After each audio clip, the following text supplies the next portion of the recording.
आहे ज्याला आपण म्हणतो IMF. खूप वेळा स्वतःहून मी नाव तुम्हाला सांगितलं IMF काय असतं, खूप वेळा सांगितलं.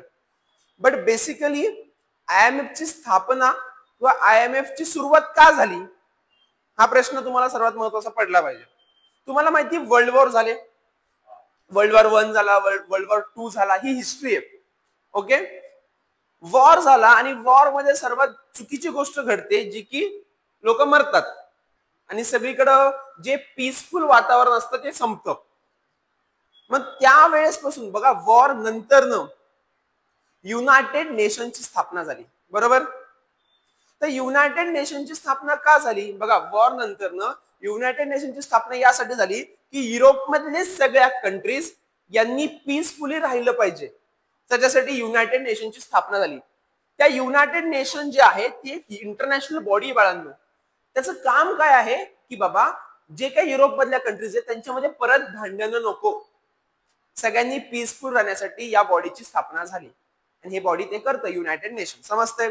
सो त्याच पद्धतीने IMF ची सुद्धा स्थापना झाली यासाठी की पूर्ण कंट्रीज मध्ये, सगळ्या कंट्रीज मध्ये इकॉनॉमिक स्टॅबिलिटी यावी, त्यामुळे एक इंटरनॅशनल बॉडी म्हणजे IMF ची स्थापना झाली.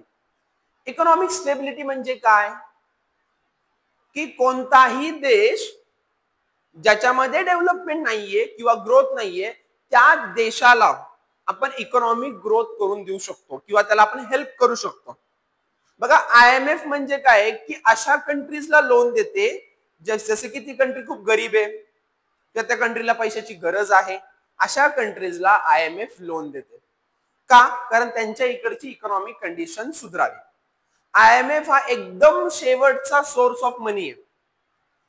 तुम्हाला पण माहिती आहे 1991 मध्ये जेव्हा आपल्या देशामध्ये फक्त 15 दिवसाचा पैसा राहिला होता, ओनली 15 डेज, ओनली 15 डेजचे पैसे राहिले होते. दॅट सिच्युएशन आपल्या देशाचे prime minister PV Narasimha Rao हे तेव्हा देशाचे प्राईम मिनिस्टर होते. ऑलरेडी ते पूर्णपणे इकॉनॉमिक एवढी स्लो डाऊन झाला होता आणि त्यावेळेच्या अर्थमंत्री म्हणजेच फायनान्स मिनिस्टर यांच्याकडे होते ते डॉक्टर मनमोहन सिंग. तर काय करायचं तर IMF कडून म्हणजेच याच IMF कडून लोन घेतलं. आपल्या RBIचं म्हणजे RBIचा गोल्ड रिझर्व्ह जो होता ते गोल्ड विकून, गोल्ड देऊन आपण IMF कडून लोन घेतलं. आणि जेव्हा आपण IMF कडून लोन घेतलं त्याच्यानंतरनं आपल्या देशामध्ये IMF म्हणलं की तुम्ही लिबरलायझेशन, प्रायव्हेटायझेशन, ग्लोबलायझेशन काय करा, इंट्रोड्यूस करा. याच्यामुळे तुमच्या देशातली इकॉनॉमिक कंडिशन चांगली होईल. तेव्हापासून बघा 1991 पासून ते 2025 पर्यंत आपल्या देशाने खूप इकॉनॉमिक ग्रोथ केली. आज आपल्याला पैशाची गरज तेवढी नाहीये, समजतंय. सो बेसिकली तुम्हाला समजलं असेल इंट्रोडक्शन मध्ये की इंटरनॅशनल मॉनिटरी फंड काय करते, म्हणजेच त्याचं म्हणतात IMF. समजतंय, क्लिअर आहे. ओके, बघा बघा इंटरनॅशनल मॉनिटरी फंड म्हणजेच IMF ऑर्गनायझेशन 190 कंट्री. तुम्ही बघा अंडरलाईन करा, 1 मार्क्स क्वेश्चन तुम्हाला येणार, कंपल्सरी येणार.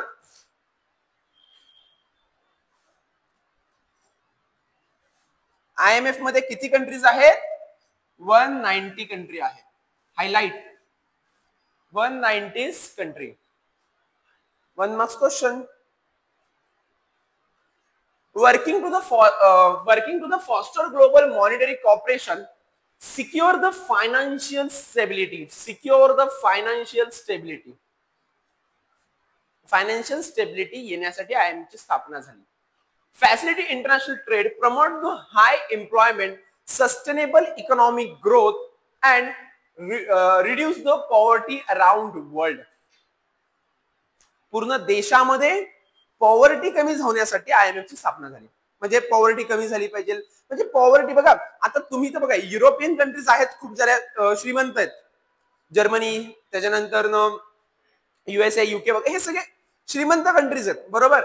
पण आपल्या पूर्ण पृथ्वीमध्ये फक्त श्रीमंत कंट्रीज राहत नाही. तुम्हाला युगांडा सारखी कंट्री दिसेल. आपण पण तर जास्त श्रीमंत नाही होत, म्हणजे आता आहोत पण याच्या आधी आपण नव्हतो, बरोबर. बऱ्याच साऱ्या साऊथ आफ्रिकेच्या कंट्रीज आहेत, पाकिस्तान आहे शेजारीच गरीब, सारखं IMF कडे पैसे मागत असतं. पण मग बाळांनो याही बघा, पृथ्वी ही एक पूर्णपणे, देशाच्या बॉर्डर्स वेगवेगळ्या असू शकतात, देश वेगवेगळे असू शकतात, पण पृथ्वी तर एकच आहे ना. जर जापानमध्ये हिरोशिमा नागासामध्ये जर अणुबॉम्ब पडला, त्याच्यामुळे ते हिरोशिमा नागासा सगळं फुटलं, याचा इम्पॅक्ट फक्त जापानवर झाला का, तर नाही, पूर्ण वर्ल्डवर झाला. कारण त्याच्यानंतर समजलं की जर असं काही झालं तर एखाद्या कंट्रीने दुसऱ्या कंट्रीवर न्यूक्लिअर वेपनचा यूज केला तर पूर्ण पृथ्वी नष्ट होऊ शकते. त्यामुळे न्यूक्लिअर वेपन करणं बॅन केलं, की नाही यूज करायचं तुम्ही वॉर मध्ये. ही खूप जुनी गोष्ट आहे, म्हणजे ही एक हिस्ट्री आहे.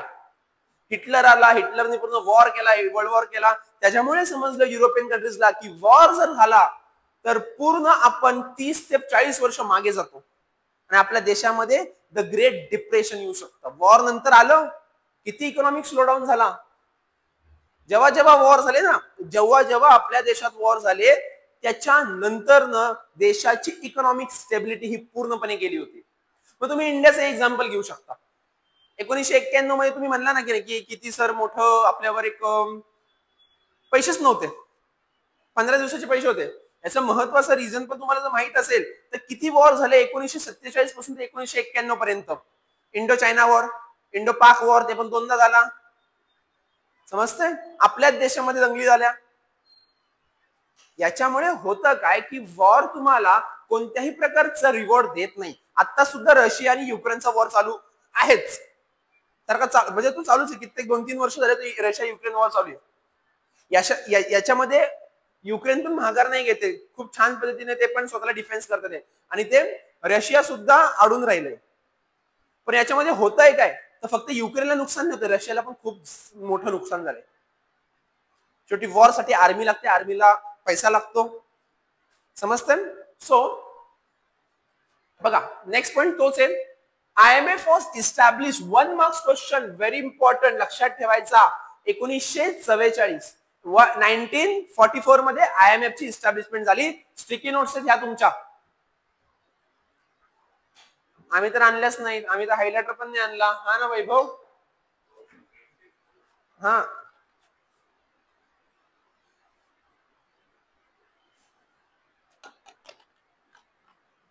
असं नाही करायचं. ओके, बघा, ultimate the great depression of 1930. So बाळांनो, the great depression of 1930, depression एक पोझिशन आहे बाळांनो. डिप्रेशन आहे ना, ही एक पोझिशन तुम्हाला नीट सांगतो. आता मी तुम्हाला इकॉनॉमिक सायकल दाखवलं की इकॉनॉमिक सायकल काय असते. बघा, मी तुम्हाला असं सांगितलं, बरोबर आठवते का? खालीवरती सांगितलं, आठवतं 12th हा एक ग्राफ सांगितला. ही जी सिच्युएशन आहे ना, याच्यामध्ये कंट्री एक्सपांड होत असते, म्हणजे ग्रोथ असते. ही इंडिया आता त्या सिच्युएशनला ग्रो होती. आता ह्या सिच्युएशनला म्हणतो आपण, वरती गेलो, या सिच्युएशन म्हणतो प्रॉस्पेरिटी. काय म्हणतो? एकदम टोकावर गेले, याच्यावर इकॉनॉमिक ग्रोथ नाही होते, आता ते खाली पडणार. बरोबर पडणार. पडल्यावर या सिच्युएशनला म्हणतो आपण कॉन्ट्रॅक्शन. काय म्हणतो? काय म्हणतो? कॉन्ट्रॅक्शन. पण जेव्हा आपण इथं खाली येतो, एकदम खाली, एकदम टोकाला, एकदम बॉटम लेवलवर जेव्हा येतो ना, तेव्हा आपण त्याला थॉट म्हणतो, किंवा त्याला आपण म्हणतो डिप्रेशन. काय म्हणतो? बघा, हाच वर्ड आहे, डिप्रेशन. पण द ग्रेट डिप्रेशन एकदा चालू होतं, आज जवळजवळ 100 वर्ष होतील, 6 वर्षांनी, 94 इयर झाले. 1930 टिळक होते या काळांमध्ये. तुम्हाला बघा, प्लेगची साथ आली होती. Plague, you know plague, history ऐकलं असेल तर. इंडियातल्या लोकांना खूप जास्त त्रास झाला होता. ब्रिटिश आपल्या इथं होत्या, आपल्याकडे ब्रिटिश मेडिसिन फॅसिलिटी आपल्याला देत नव्हते. पूर्ण इंडियामध्ये, साऊथ आफ्रिका कंट्रीमध्ये पसरला होता तो रोग. हिस्ट्री ही, त्याच्यामुळे देशामध्ये ग्रेट डिप्रेशन आलं. आणि तेव्हा वॉरची सिच्युएशन होते सगळ्या देशांमध्ये. युरोप जरी खूप असेल, युरोपचा सगळा पैसा वॉर मध्ये चालला होता, त्यामुळं ही इकॉनॉमिक स्लोडाऊन आला. मग बघा, त्यांनी सांगितलं, त्याच्यानंतर जेव्हा बघा ग्रेट डिप्रेशन आलं, त्याच्यानंतर कोणाची स्थापना झाली? IMF ची स्थापना झाली. का? याच्यामुळेच. परत हे देशात कधीच झालं नाही पाहिजे, कारण हे झालं, सगळं काही आपल्या हातात आहे, इकॉनॉमी आपल्या हातात नाहीये, ती कशी पण वळते. ओके, बघा, 44 founding member of country sought the build framework of international economic cooperation. Today it is membership embarrassed than 190 country. आज किती कंट्रीज आहेत? जिथे 44 कंट्रीज फाउंडिंग आहे, आज 190 कंट्रीज आहेत. 190 कंट्री हा सोपा आकडा नाही बाळांनो. आपल्या पृथ्वीवर जर बघितलं अशा कंट्रीला 196 कंट्रीज आहेत, जेव्हा फाउंडिंग त्याला आपण कंट्रीचा दर्जा देतो. गुगलवर चेक करा, 196 कंट्री, त्यातल्या 190 कंट्रीज जे आयएमएफचा पार्ट आहे. समजतंय? Okay, with the staff. आता तुम्हाला काही हिडन गोष्टी सांगतो. तुम्हाला वाटतं आयएमएफ कडून सर्वात जास्त पैसे कोणी घेतले असतील? पाकिस्तान पाकिस्तान पाकिस्तान पाकिस्तान नाही. आयएमएफ कडून सर्वात जास्त पैसे घेतले आहेत अर्जेंटिना. अर्जेंटिना एक कंट्री आहे ना, तर अर्जेंटिनाने तुम्ही ऐकलं असेल नाव ना. अर्जेंटिनामध्ये कोण आहे आपला फुटबॉलचा? मेस्सी. मेस्सीची जी कंट्री आहे ना, त्यांनी सर्वात जास्त, म्हणजे ही जी कंट्री आहे ना, तुम्हाला करंट अफेअर्सला आलं तर तुम्हाला हा प्रश्न येऊ शकतो. अर्जेंटिनाने सर्वात जास्त लोन घेतलाय. पाकिस्तान 5व्या नंबर, 34 का 5व्या नंबरला येतं पाकिस्तान. येस, पाकिस्तान 4थ्या नंबर. आपण आहे, आपण एवढं नाही घेतलं पण आहे, आपण पण घेतलेलं आहे. अर्जेंटिना आहे, त्यांनी सर्वात जास्त लोन घेतले. बघा, 190 with staff of drawing from the 150 nation. IMF is governed by and accountability to the 190 countries that make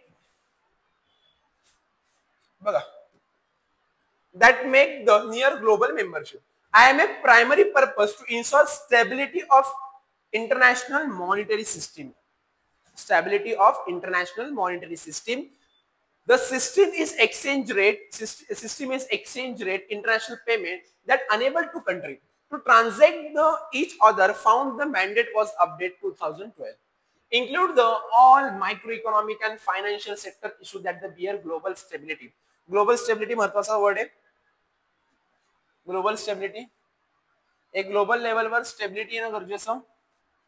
so basically बघा, the fund is mandate was update to 2012. Include the all micro economic and financial sectors. IMF's fundamental mission काय? Fundamental IMFचे mission बघूयात. Insure the stability and international monetary system. It does. बघा, mission गरजेचे. 1 marks question तुम्हाला येईल. To keeping the track of global economy. Global इकॉनॉमीचा track ठेवणं. And does economics of member of country. ज्या कंट्री IMF चे members आहेत त्यांच्या इकॉनॉमिक्सचं ट्रॅकिंग ठेवणं. म्हणजे आज इंडिया मेंबर आहे IMFचा, तर इंडियाची इकॉनॉमी कशी चालली आहे हे बघण्याचा अधिकार IMF कडे आहे, बिकॉज इंडिया मेंबर आहे. Lending to the country with the balance of payment is difficult and giving the practice to help the member. So lending करणं म्हणजे पैसे उधारीवर देणं, म्हणजे लोन देणं गरजेचं आहे. ऑब्जेक्टिव्ह बघा, द ऑब्जेक्टिव्ह ऑफ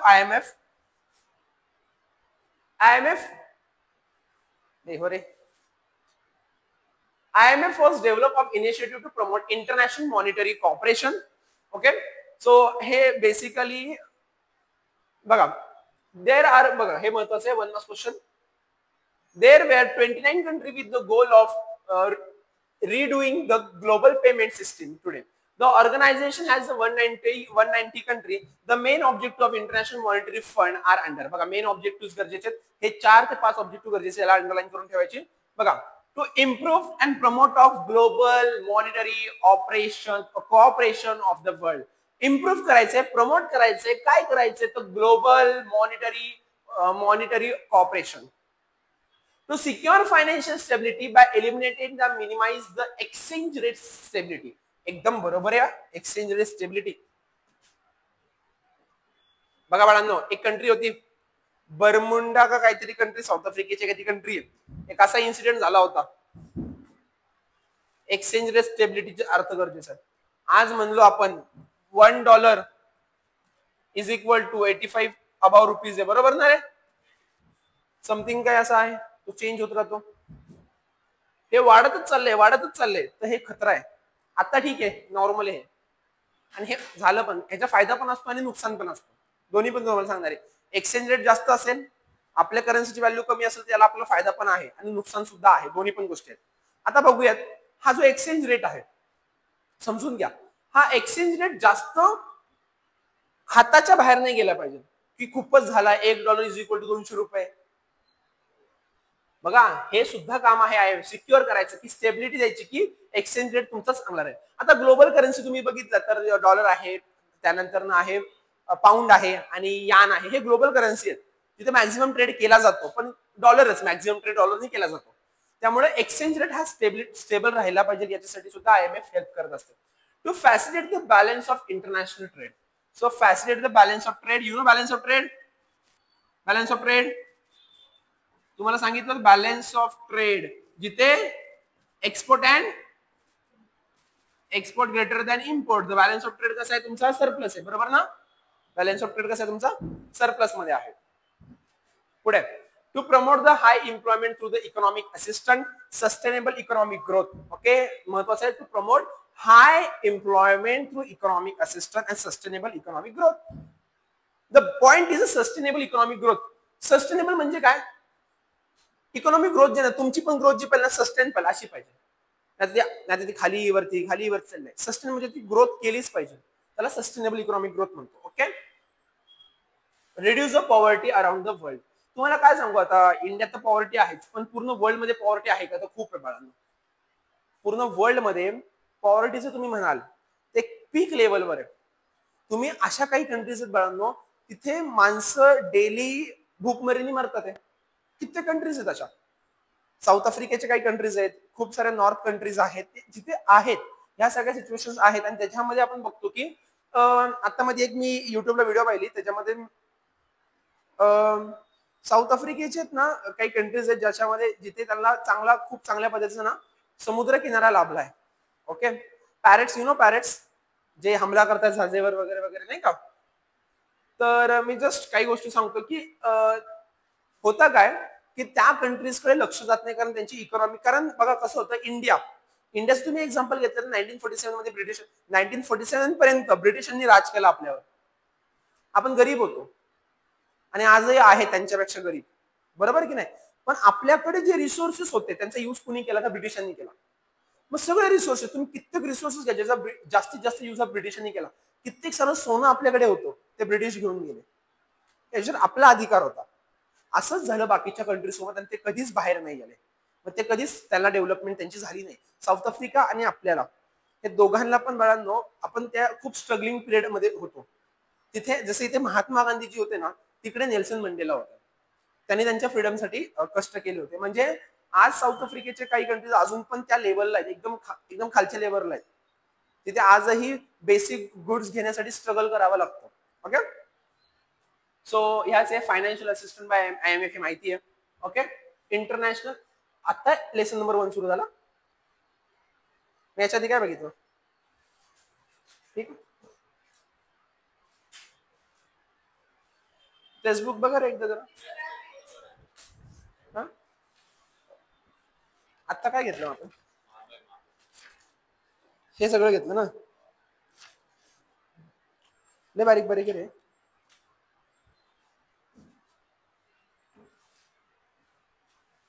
बघा हे बेसिकली आपण हे बाळांनो हे जी लाईन आहेत ना आपण बघितल्यात. ओके म्हणजे आपण हे ऑलरेडी बघितलंय. डोमेस्टिक फॅक्टर्स कोणते आणि एक्सटर्नल फॅक्टर्स कोणते हे फक्त लक्षात घेऊयात.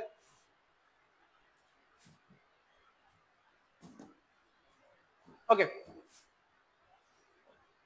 Domestic factors include the inappropriate fiscal and monetary policy which can be lead to large current account and the fiscal deficit, high public debt level, exchange rate fix and he सांगणार मी inappropriate level which can be erode the competitiveness and result to loss of official reserve and make the financial system which can be create economic boom and bust. Political instability and weak institutional also can be trigger crisis. 1 marks question. Trigger crisis हे domestic factors आहे. याचे problem सांगितले. पाकिस्तानचं best example देता येईल मला इथे. सगळ्या गोष्टी पाकिस्तानच्या रिलेटेड होत्या बघा. बघा मी काय म्हणला इनअप्रोप्रिएट फिस्कल मॉनिटरी पॉलिसी ठीक आहे which can lead the large account of fiscal deficit ठीक आहे. चलो कॅन एक्सचेंज रेट आहे. ऑफिशियल रिझर्व कमी होतो loss of official reserve. Okay त्यानंतर create the economic boom and bust the weak financial system which can be yes एकदम बरोबर कॉम्पिटिटिव्हनेस आणि ट्रिगर क्रायसिस. समजून घ्या पॉईंट काय समजायचं मला. हा डोमेस्टिक फॅक्टर म्हणजे आपल्या हातातला फॅक्टर आहे. आपण आपली इकॉनॉमी एवढी खराब करतो म्हणजे आपल्याला अधिकार आहे की आपण इकॉनॉमी चांगली पण करू शकतो वाईट पण करू शकतो. पाकिस्तानचं बेस्ट एक्झाम्पल आहे इकॉनॉमिक इन्स्टेबिलिटी पॉलिटिकल इन्स्टेबिलिटी. त्यांचा म्हणजे सांगायचं काय तर त्यांच्या पंतप्रधानाला जेलमध्ये टाकलं जातं कारण त्यांच्या आर्मीकडे एवढी पॉवर आहे. त्यांचा कोणता पंतप्रधान 5 वर्ष सत्ता करत नाही, 2 वर्षात गायब, 3 वर्षात गायब, 4थ्या वर्षी गायब, निवडणुकीच्या वेळेस गायब. एवढी खराब इकॉनॉमिक स्टेबिलिटी आहे. त्यांना समजा पैसे दिले, आयएमएफने त्यांना पैसे दिले. आयएमएफ पैसे का देतं? देशामध्ये ग्रोथ करावी. ते एवढे खराब आहेत की ते पैसे दिलेले वॉर मध्ये युज करतात, हत्यारं बनवतात. त्यांना सामान्य जनतेशी घेणं देणंच नाहीये. त्यांची जी सामान्य जनता आहे ना, त्यांना कितीही महागाई आहे, इन्फ्लेशन आहे, काही घेणं देणं नाहीये. सेम आपल्या कंट्रीमध्ये सुद्धा खूप सारी महागाई किंवा आहेत प्रॉब्लेम्स कंट्री, दोन्ही कंट्रीमध्ये. पण कम्पॅरेटिव्हली पाकिस्तान एवढं मागं काय आहे, तर याच काही कारणामुळे, ज्याच्यामुळे होतं काय, तर आयएमएफ त्यांना मदत जरी केली तरी बघा त्यांची वीकर फायनान्शियल सिस्टीम आहे. आणि बघा या सगळ्या गोष्टी, मी तुम्हाला फिस्कल डेफिसिट सांगितलं. What is meaning of fiscal deficit? When your income is less than your expenditure. Your expenditure is greater than your income. आपको मिल रहा है 50 रुपए, खर्चा कर रहे हो 150 रुपए, चलेगा क्या? नहीं चलेगा ना. तो यही हो रहा है, ये डोमेस्टिक फॅक्टर्स आहे. जर असं काही झालं, दॅट सिच्युएशन आपण आयएमएफ कडून मदत घेऊ शकतो. समजतंय? हे डोमेस्टिक. इंटरनॅशनल फॅक्टर्स कोणते बघा. External factors exclude the shock ranging of the natural disasters, large swimming commodity price, both are common causes, especially low income countries with the global and sudden changes, several affected by the economic crisis and policy LS. जसं की आता हा जो external बघा, हा factors आपल्या control मध्ये नाहीये, ऍक्च्युअली लार्ज लेवलवर आहे.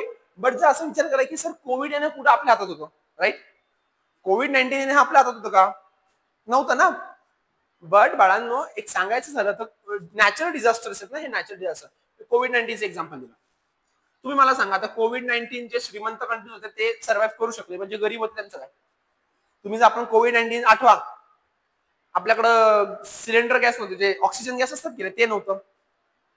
त्याच्यानंतर आपल्याला बेड मिळत नव्हता, ऍडमिट व्हायचं असेल तर. किती कंडिशन वाईट होती आपली, बरोबर की नाही? कारण आपण गरीब होतो आहे. बेसिकली तुम्ही जर न्यूज पण ऐकली असेल, आता आयएमएफ ची न्यूज पण आली होती की अशा कंट्रीजला, म्हणजे साऊथ आफ्रिकेची खूप साऱ्या बऱ्याच काही कंट्रीज आहेत आणि बऱ्याच काही अशा कंट्रीज आहेत जिथे वॅक्सिन मिळत नाही, पैसा नाही एवढा, त्या कंट्रीजला वॅक्सिनेशन केलं कुणी? तर आयएमएफने. का गरजेचं आहे तुम्ही एक लक्षात घ्या ना. जर त्या कंट्रीजला वॅक्सिनेशन केलं नाही, ज्या गरीब आहेत, श्रीमंत कंट्रीला वॅक्सिनेशन केलं, काय उपयोग होणार आहे? तो कोविड तर पसरणारच आहे ना. मग त्यापेक्षा पृथ्वीवर जिथं जिथं कंट्रीज आहेत सगळ्यांना वॅक्सिनेशन केलं पाहिजे, ज्याच्याकडून सिक्युअर कोण होईल, पूर्ण पृथ्वी सिक्युअर होईल. आता या कंट्री जिथं वॅक्सिनेशन केलं नाही तो जाणार दुसरीकडं, डिसीज तर स्प्रेड होणारच आहे ना. त्यामुळे सगळ्यांना वॅक्सिनेशन केलं पाहिजे. आणि pandemic was example of external shock. हा एक्सटर्नल शॉक आहे. यापुढे पण खूप साऱ्या गोष्टी येऊ शकतात. ओके, आणि तुमची एक्झाम ऑनलाईन होऊ शकते आणि तुम्ही पास होऊ शकता, बरं ना? कोविड आला पाहिजे ना परत, नको. एक्झाम तर तुमची मजा आहे ना कोविड मध्ये, सगळ्या अशा हातातल्या हातात डिग्री मिळते. तुम्ही 7वी 8वीत असाल ना, 5वी 8वी 9वीत 8वी मध्ये होता ना, मग तसे फ्री मध्ये पास होत होता, तसंही झाला. Okay. Balance of payment problem occurred when the national unable to pay essential import and service external debts. Balance of payment हा एक प्रॉब्लेम आहे की तुम्ही तुमच्या डेब्ट्स पे नाही करू शकत. Okay. Financial crisis system for liquid and insolvent financial situation institution. Financial crisis हे आपण सगळे, हा हे महत्वाचं आहे. हे झालं की आपण हाच टॉपिक थांबूयात. ओके. हा, आयएमएफ काय आहे, आयएमएफ सर्व्हिलन्स, आयएमएफ कॅपेबिलिटी, हे उद्या बघितलं तरी चालेल. आणि मग हे आयएमएफ संपतं. मला तर असं वाटतं आयएमएफ संपून टाकू ना मग. 2-3च पेजेस आहेत आणि याच्यामध्ये आता हे तर झालंय आपलं. हा, हे 3 पॉईंट व्यवस्थित लक्ष देऊन बघा. एकदम 3 पॉईंट एकदम भारी लक्षात द्यायचे. काही गोष्टी आहेत. मेंबर्स कोटा आहे. मेंबर्स कोटा गरजेचं आहे. New arrangement. बघा क्वेश्चन काय रे, तुम्ही सांगा. आता तुम्ही हा प्रश्न मला विचारलाच नाही. आयएमएफ एवढी मदत करतो पण आयएमएफ कडे कसं येतं? बेसिक प्रश्न आहे ना. आयएमएफ एवढे पाहिजे काय, एवढं श्रीमंत आहे का? सगळ्यांनाच पैसे सुटली, स्वतःला काय? त्यांच्याकडे पैसे कसे येतात जसे त्यांनी सांगितलं. मेंबरचं कोटा, किती कंट्री आयएमएफचा पार्ट आहेत? 190 पार्ट आहे. जेव्हा आयएमएफचा पार्ट व्हायचा असेल तर त्या कंट्रीजला काही पैसे द्यावे लागतात. मेंबरशिप चार्जेस, तुम्हाला एखाद्याचा क्लासचा पार्ट बनायचं तर फीस द्यावी लागते, मेंबरशिप चार्जेस. जिमचा पार्ट बाय मेंबरशिप चार्जेस लागते, त्यालाच म्हणतो आपण मेंबर्स कोटा. काय म्हणतो आपण? तर याच्यामध्ये युएसए जे आहे ना, IMF चे सर्वात मोठे मेंबर आहे, ज्याचे 17% शेअर्स याचे युएसएचे 70 फर्स्ट नंबरला आहे बरं का युएसए. इंडिया 6 नंबरला आहे, नंतर जपान आहे, चायना आहे. क्लिअर आहे? तुम्हाला मेंबर्स कोटा द्या. Quotas are the IMF main source of financing. नवीन कंट्रीज झाला पैसे आले. Okay, each members of the IMF is assigned to quota based on the broadly its own the relative position world economy. The IMF regularly review the quota, assess their adherence and overall and distribution among the member. The board of governors of the International Monetary Fund include the 16th general review quota December 15, 2023. Approval the increase in the IMF members quota by 50% increase केला. हे SDR एक minute.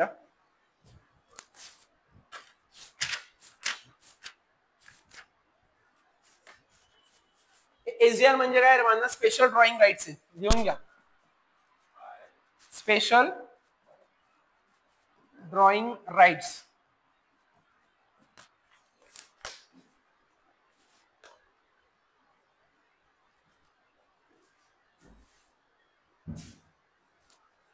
कसं असतं, ज्याचा SDR सर्वात जास्त असेल ना, समजून घ्या आता युएसएचा 17% आहे, तर युएसए कडे सर्वात जास्त राईट्स आहेत कशाच्या? तर IMF ची पोझिशन किंवा IMF चे डिसिजन्स असतात ते घेण्यासाठी.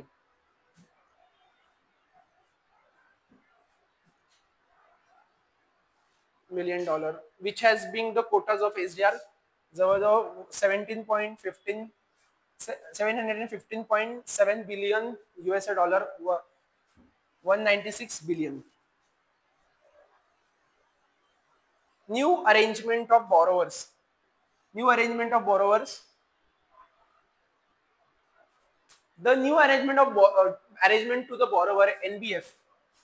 New arrangement of borrower. लिहून घ्या. NBF म्हणजे काय?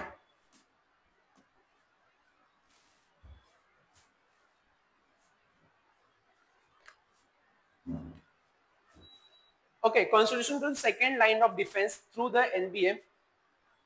Certain members of country and institutions stand ready to lend additional sources of address to change in the international monetary system. NBF is activation to support 85% of participant eligible vote.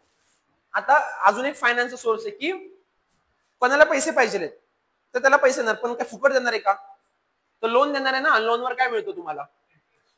Obviously तो पण एक IMF चा source आहे पैसे कमवण्यासाठी. अजून एक आहे बघा, बायलॅटरल बोरोइंग अग्रीमेंट. गरजेचं आहे बायलॅटरल बोरोइंग अग्रीमेंट. समजा बायलॅटरल म्हणजे जिथे दोन कंट्री प्रेझेंट असतात. इथे इंडिया आहे समजा, एक्झाम्पल इंडिया आहे, यहाँ पे चायना आहे,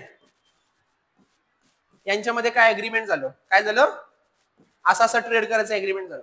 पण मग इंडिया चायना म्हणून मी तुझ्यावर काय विश्वास ठेवू? इंडिया चायनाला म्हणून, चायना म्हणून मी पण तुझ्यावर काय विश्वास ठेवू म्हणेल ना. मग मध्ये येतो तो थर्ड पर्सन, त्याला म्हणतो आपण IMF. जसं की बँक येते ना मध्ये, दोघांमध्ये बँक आली, थर्ड पर्सन एजन्सी फंक्शन, तसं IMF नी केलं. मग IMF ला काय मिळालं? इंटरेस्ट, म्हणजेच पैसा मिळाला ना. Are you clear? समजलंय? बायलॅटरल ट्रेड करण्यासाठी, बायलॅटरल ट्रेड म्हणजे दोन कंट्रीज मध्ये ट्रेड होतो. एक कंट्री म्हणते मी का विश्वास ठेवू, ती म्हणते मी का विश्वास ठेवू, ठीक आहे मग दोघं नका ठेवू, अग्रीमेंट करू, त्याच्यामध्ये आपण साक्षीदार म्हणून IMF ला घेऊ. की IMF म्हणते की आम्ही आहे, आता तो करा तुम्ही ट्रेड. दॅट मग ह्याला आपण म्हणतो bilateral trade. Okay okay. IMF surveillance. IMF is a monitor international, हे आता मगाशी सांगितलंय. Okay, so IMF capacity to development, हे गरजेचं एकदम very important. One marks question compulsory येणार इथून, सांगतो मी तुम्हाला. हे इंडियाच्या पॉईंट ऑफ व्ह्यू पण आहे, व्हेरी इम्पॉर्टंट. जे करायचं ते पण खूप महत्वाचं आहे, नीट लक्ष द्या. बघा, व्हेरी इम्पॉर्टंट फॅक्ट्स आहेत. फॅक्ट गरजेचे असतात, फॅक्ट्स गरजेचे असतात. किती मेंबर्स आहेत? 190. हेडक्वार्टर कुठे आहे? मी कालच सांगितलं, Washington DC. Executive board 24 executive director, each representative as a single country और ग्रुप ऑफ अ कंट्री. गरजेचं आहे. Amount available for lending 1 trillion. त्यांच्याकडे किती रुपये आहेत? 1 ट्रिलियन ही एका छोट्या कंट्रीची जीडीपी असते. एवढ्या पैसा आहेत. आपल्या इंडियाची इकॉनॉमी ही 2.5 ट्रिलियनच्या इथे येईल, पुढे चालली आहे.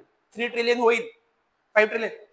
यांची 1 ट्रिलियन तर ते लोनच देऊ शकतात. म्हणजे एवढा पैसा आहे त्यांच्याकडे, ट्रिलियन. करंट लेंडिंग अरेंजमेंट मध्ये बघा 34 34 कंट्रीज त्यांनी लोन दिले. Recipient countries of emergency pandemic financing 74 एवढ्या कंट्रीजला त्यांनी मदत केली. ओके. प्रायमरी एम काय? Promote the international monetary operation. हे किती वेळा आपण बघितले. हे एम्स म्हणजे ऑब्जेक्टिव्ह. ओके. मॅनेजिंग डायरेक्टर हे व्हेरी इम्पॉर्टंट, हे जास्त महत्वाचं. तो जो टेबल आहे ना जास्त महत्वाचं, लक्षात घ्या.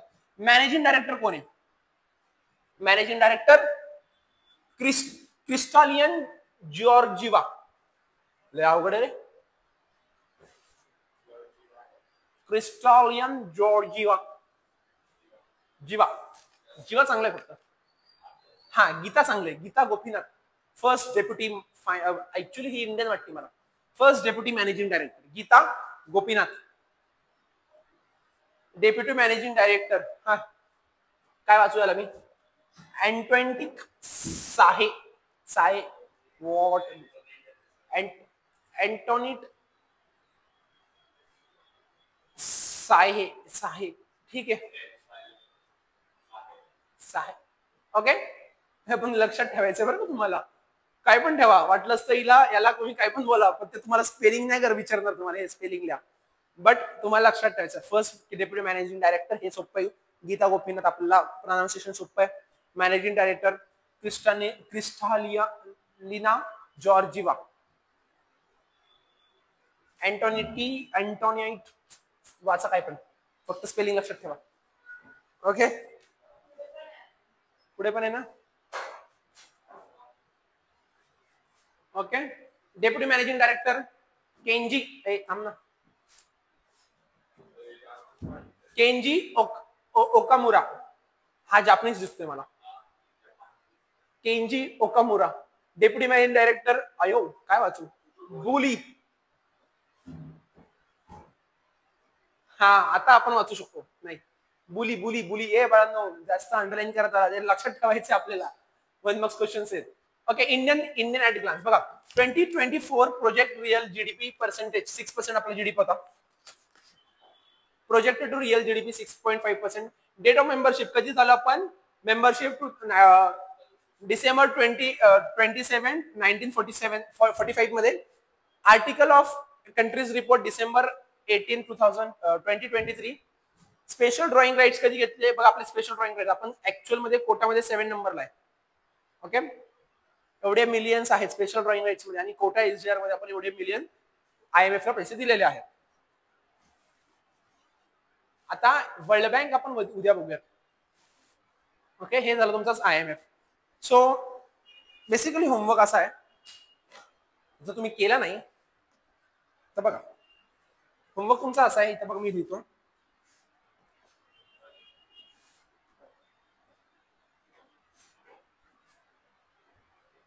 बघा,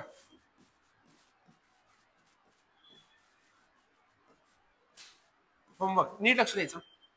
आता आपण जेवढा IMF स्टडी केलं त्याच्याबद्दल मेन पॉईंट लिहायचे, जे तुम्ही हायलाइट केले, जे तुम्हाला वाटतात की महत्वाचे आहेत. येस, बुक मध्ये, नोटबुक मध्ये. ओके. आणि मागच्या काही एवढ्या, आज महिना कुठे फेब्रुवारी मार्च आहे, मार्च मध्ये मी तुम्हाला न्यूजपेपर सांगितले, फक्त 1 मार्च उद्या किती आहे? IMF च्या रिलेटेड न्यूज ज्या आहेत त्या लिहायच्या.